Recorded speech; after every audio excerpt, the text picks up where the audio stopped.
프로젝터 잘 안 나와가지고 힘드셨죠?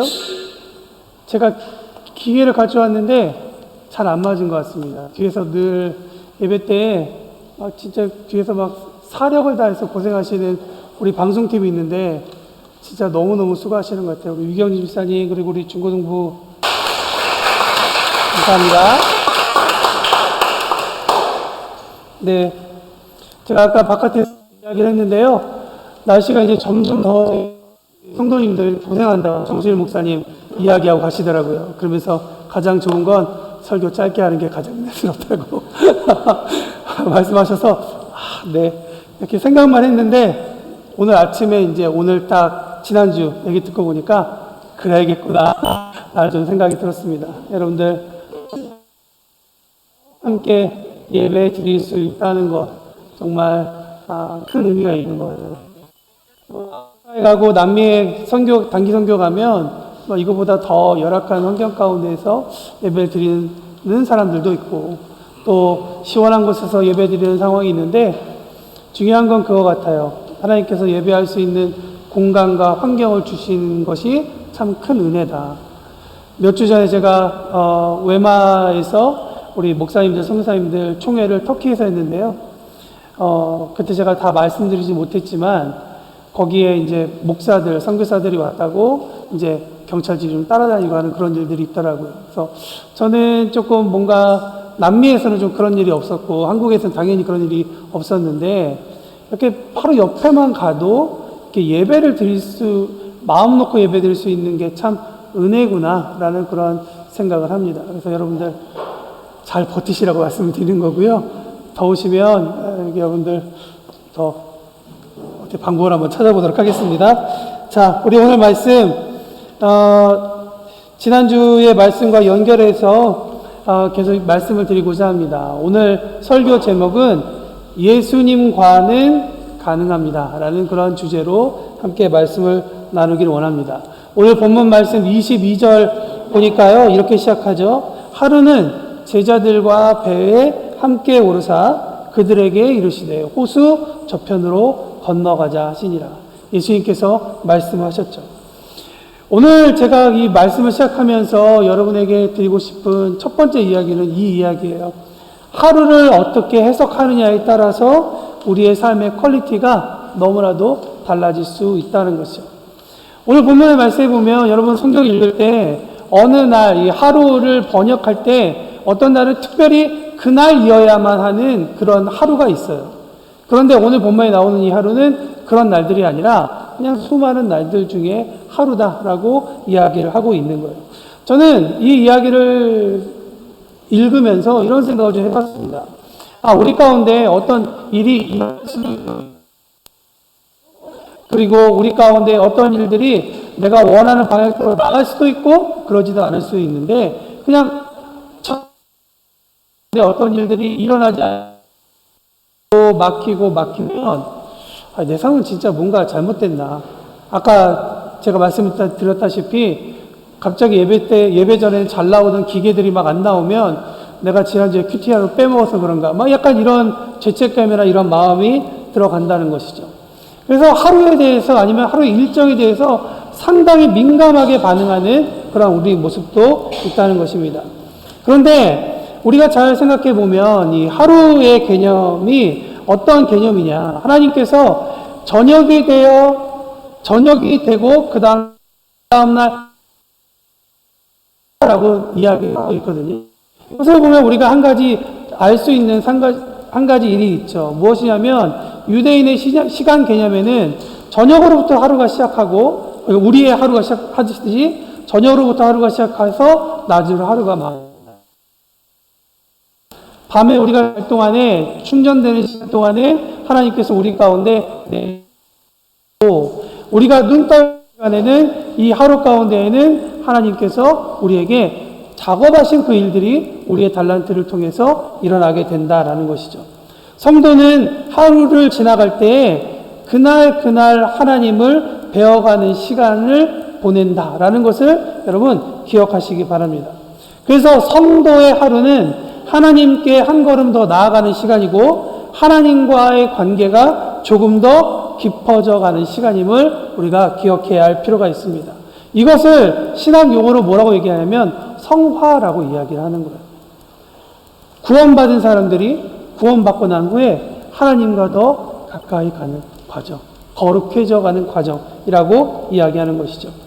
그러니까 하루에 이러한 개념을 가지고 이러한 상황을 가지고 하루를 바라보고 있는 사람에게는 어떤 일이 벌어져도 그곳에서 우리는 하나님을 발견할 수 있고 그곳에서 하나님을 배워가며 그 사건 가운데에서 하나님과의 관계가 어제보다는 조금 더 깊어질 수 있어서 우리의 삶을 부르신 그 부르심의 의미를 발견하며 나의 삶의 가치를 어떻게 할 수 있다?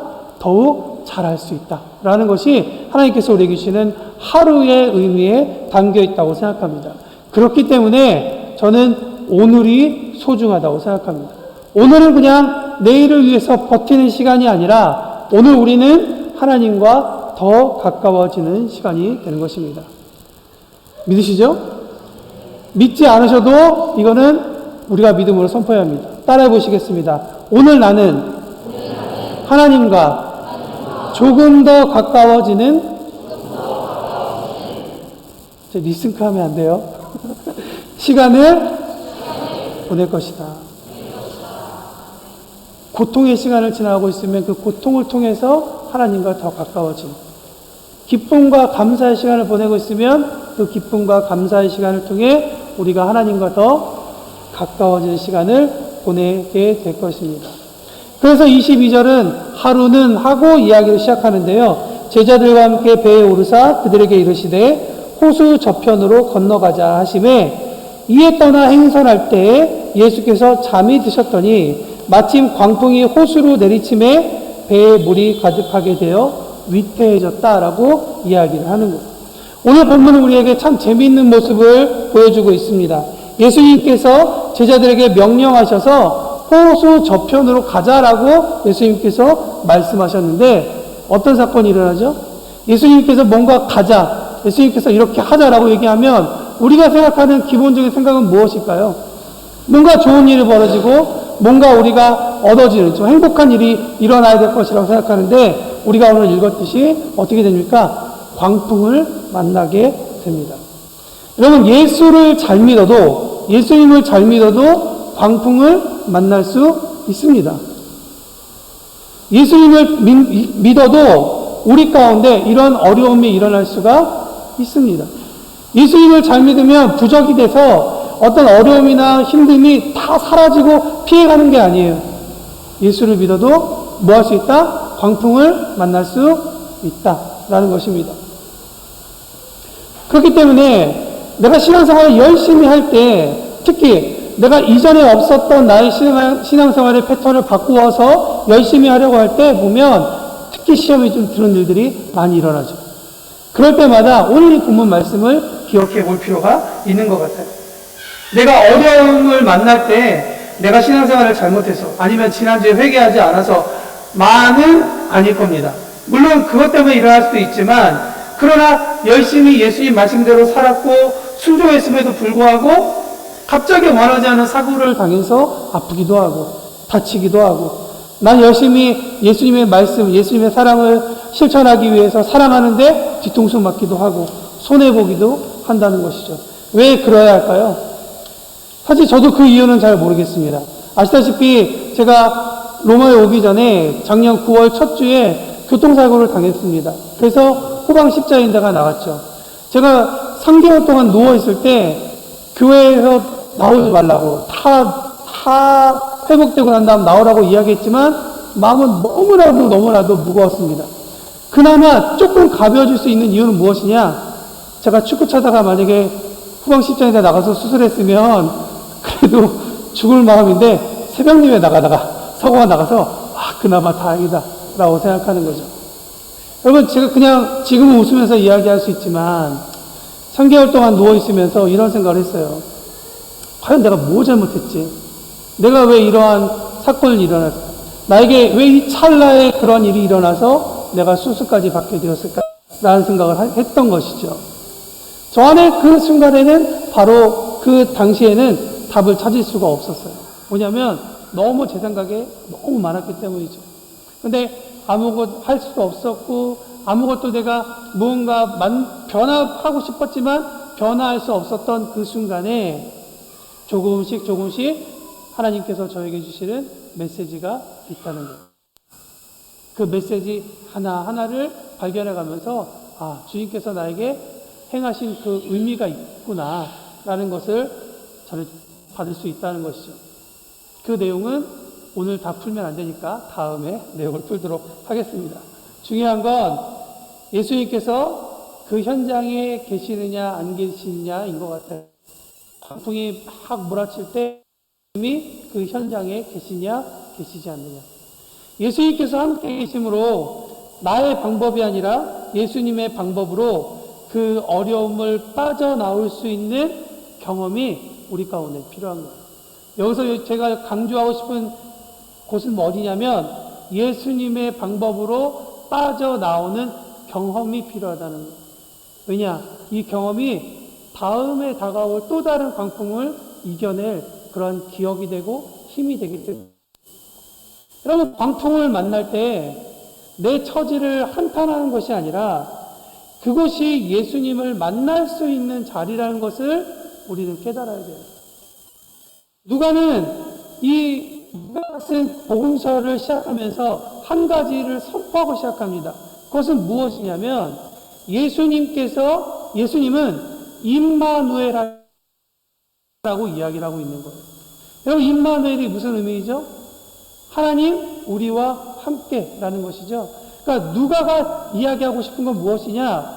우리와 함께하기 위해 예수님께서 이 땅에 오셨는데 하면서 복음서의 내용을 시작하는 거예요. 그분의 오심을 아주 자세하게 기록하고 있죠. 예수님은 평안 가운데 오셨지만 그러나 예수님은 광풍과 같은 그때에 예수님은 또한 오시기도 했습니다. 그와 같이 당장 오늘 먹을 거리를 걱정하는 우리에게도 또한 아직은 오지 않았지만 저만치 보이는 검은 구름과 같은 우리의 걱정거리 그 미래 가운데에서도 주님은 말씀하고 있는 거예요. 내가 너희와 함께하고 있다. 내니 두려워 말라. 샬롬하고 말씀하고 있다는 것이죠. 여러분, 어떤 상황이 있다 할지라도 예수님과 함께 승리하는 저와 여러분이 되기를 축복합니다. 그렇다면 예수님이 함께 하신다는 것은 무엇을 의미할까요? 그리고 그것이 광풍과 무슨 연관이 있을까요? 여러분, 하나님을 소개하는 여러 가지 신학적인 용어들이 있습니다. 아마 한 번쯤은 들어보셨을 텐데요. 그 중에 하나가 무엇이냐면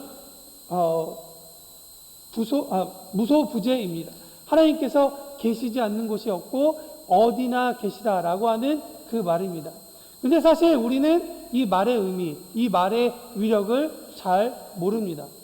하나님이 어디나 계시다라고 얘기하면 우리가 쉽게 생각할 때 주님이 CCTV 같이 있어가지고 다른 사람이 모르는 나의 일상의 모든 것을 다 쳐다보셔서 내 죄가 다 드러나고 창피해서 하나님이 어디나 계시다라고 얘기하면 조금 우리 가운데 불편함이 있기도 하죠.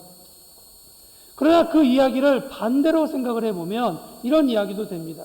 하나님은 어디나 계시는 분이시기 때문에 하나님은 우리의 죄를 드러내서 우리를 평가하시려는 하나님이 아니라 오히려 우리의 죄가 있기 때문에 우리를 구원하시기 위해 지옥에 가고 있는 우리를 지옥까지라도 스올까지라도 따라가서 우리를 하나님의 평화의 나라로 옮기시려 하시는 분이 바로 예수님이시라는 것이죠. 그렇다 그러면 하나님께서 왜 우리에게 불철주야로 우리와 함께 하셔서 우리의 무소부재하신 언제나 함께 하시는 하나님을 강조하시는지 우리가 생각해 볼 필요가 있다는 것이죠. 하루가 평안할 때 하나님은 나와 함께 계셔. 하나님은 어디에나 나와 함께 계셔. 라는 것을 기억하는 사람은 그리 많지 않습니다. 저도 창피하지만 제가 편안하고 등 따뜻하고 배가 부를 때는 하나님의 무소부재하심에 대해서 그렇게 생각하지 않아요. 그런데 제가 하나님의 무소부재하심을 하나님께서 언제나 나와 함께 계시고 붙잡으심을 간구할 때가 있습니다. 그것은 언제냐? 제가 풍랑 가운데 있을 때예요. 여러분 오해하지 마시기 바랍니다. 하나님께서 그분과 함께 하시는, 우리와 함께 하시는 그분의 속성을 깨닫게 하기 위해 일부러 우리를 광풍 속으로 밀어 넣으시는 분은 아니십니다. 그렇지만 어느 날 내가 기대하지 않았던 그 어느 날에 내 삶 가운데 광풍과 같은 폭풍을 만날 때에는 우리가 기억해야 할 필요가 있다는 거예요. 그 가운데 하나님을 만나고 하나님께서 나를 그 자리에서 드러내고 싶은 하나님의 이야기가 있다는 것이죠.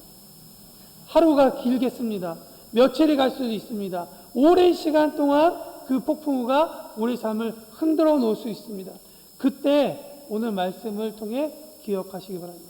하나님께서 여러분 옆에 계셔서 담대해라 말씀하시며 우리를 지켜주고 있다는 그 사실을 말합니다. 생각해 보십시오, 여러분. 제자들이 그들의 부르심 이전의 삶 말고 예수님께서 그들을 부르신 누가복음에 보면 5장 이후의 기록들을 보면 제자들과 함께 예수님께서 다니실 때 제자들에게 특별히 여러 가지 병 낫는 그런 기적을 제자들에게 보여주십니다. 그럼 제자들은 적어도 몇 가지 사건을 통해서 예수님이 어떠한 삶을 살았는지를 그들은 보고 배웠을 것입니다. 특히 사람으로서는 이해할 수 없는 그러한 기적들을 보여주셨다는 것이죠.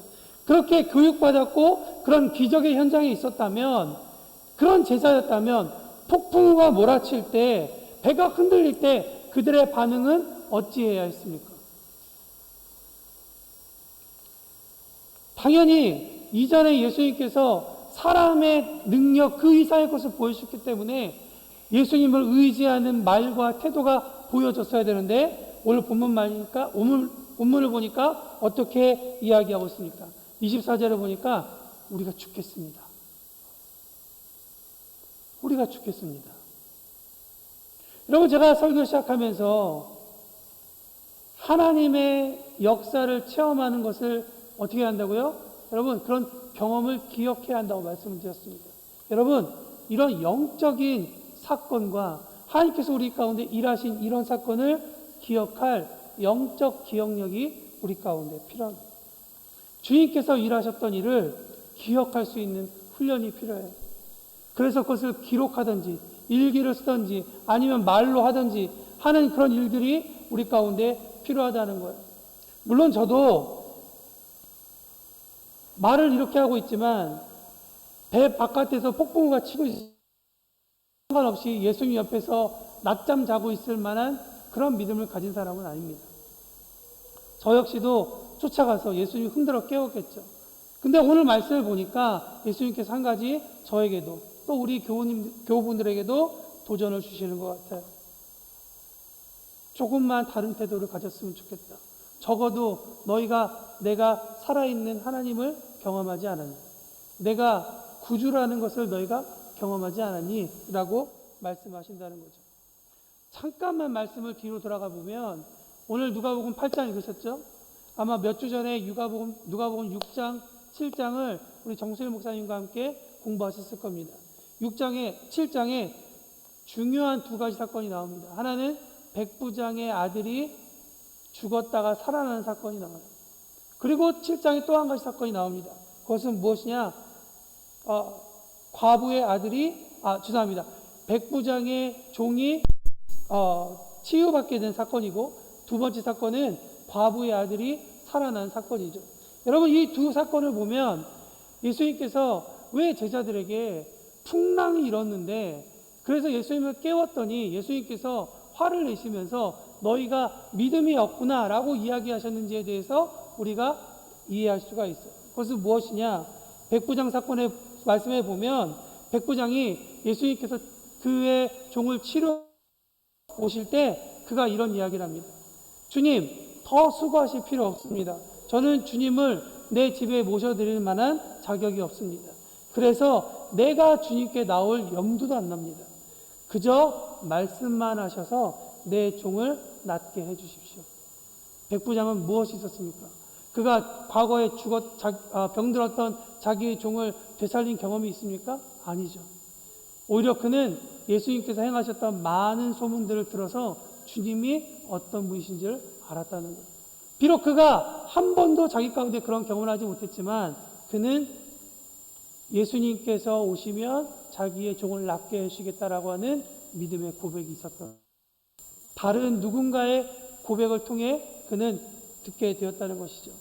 두 번째, 과부의 아들을 살리신 사건에서 보면 예수님께서 이렇게 말씀을 하십니다. 그 후에 나인성으로 가실세라고 이야기해요. 예수님께서 이 말씀은, 누가복음 7장 11절의 이 말씀은 요한복음 4장의 수가성의 여인을 만난 사건과 매우 비슷합니다. 여러분, 요한복음 4장에 등장하는 수가성의 사건은 예수님께서 사마리아로 가실 이유가 없는데 사마리아로 가셔야겠다라고 요한은 기록하고 있어요. 그 이유가 뭐냐? 수가성의 여인을 만나 그녀에게 예수님이 들어가시기 위해서예요. 그와 똑같은 이야기가 누가복음 7장 11절에 등장하고 있는 거예요. 그 후에 예수께서 나인성으로 가셨어요.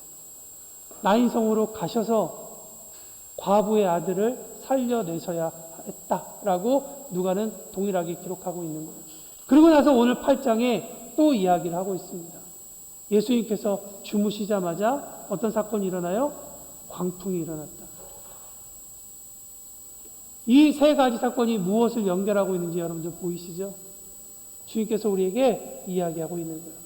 이 사건을 통해 우리의 태도, 이 사건을 받아들이는 우리의 자세가 무엇인지를 점검하게 하신다는 것이죠.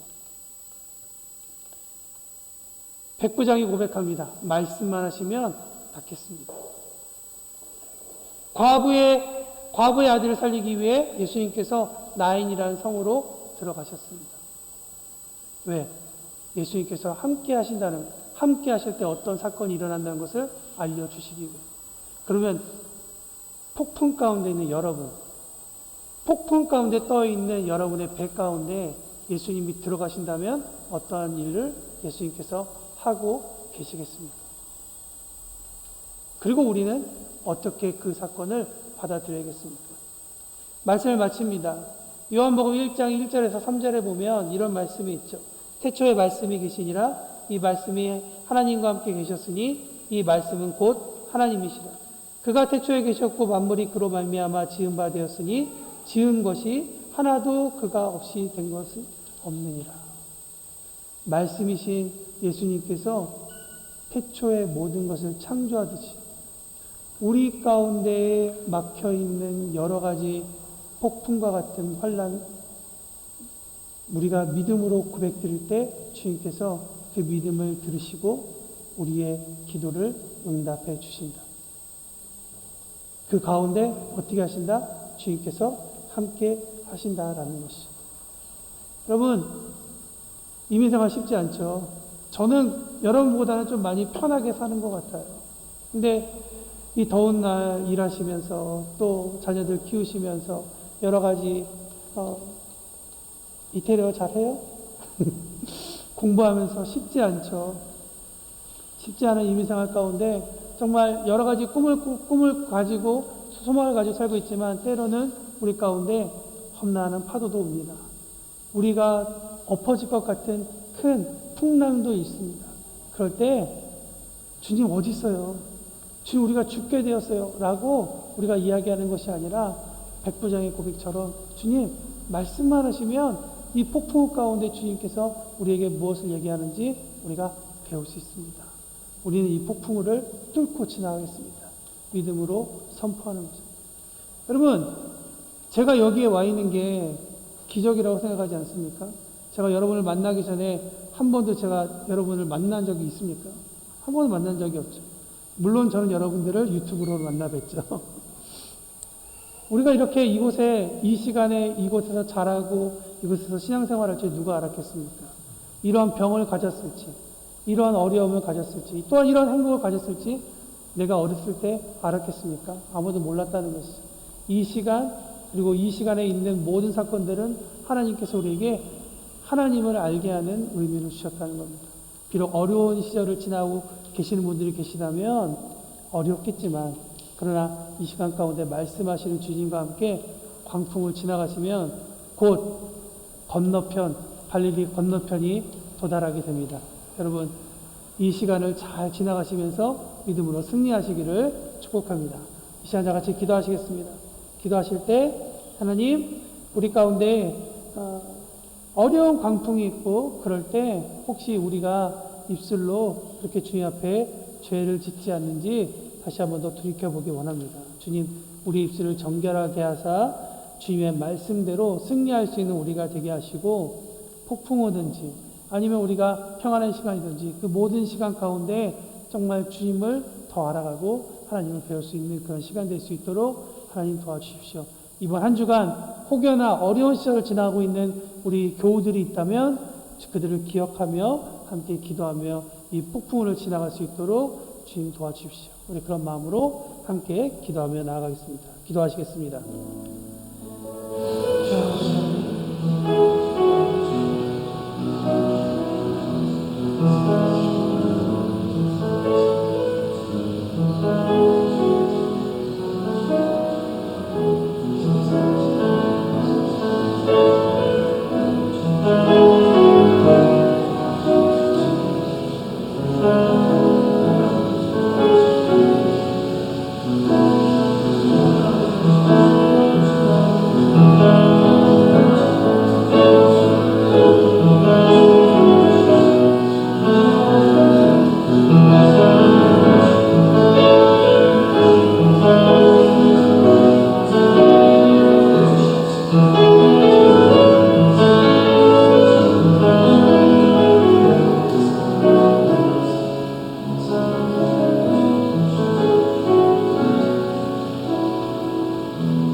우리의 이름을 아시는 주님, 우리의 상황을 아시는 주님,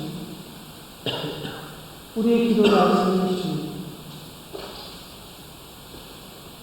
폭풍 가운데, 혼란 가운데 있는 우리를 기억하여 주옵시고, 우리의 마음에 찾아오셔서 주님, 모든 폭풍을 잔잔히 하여 주십시오.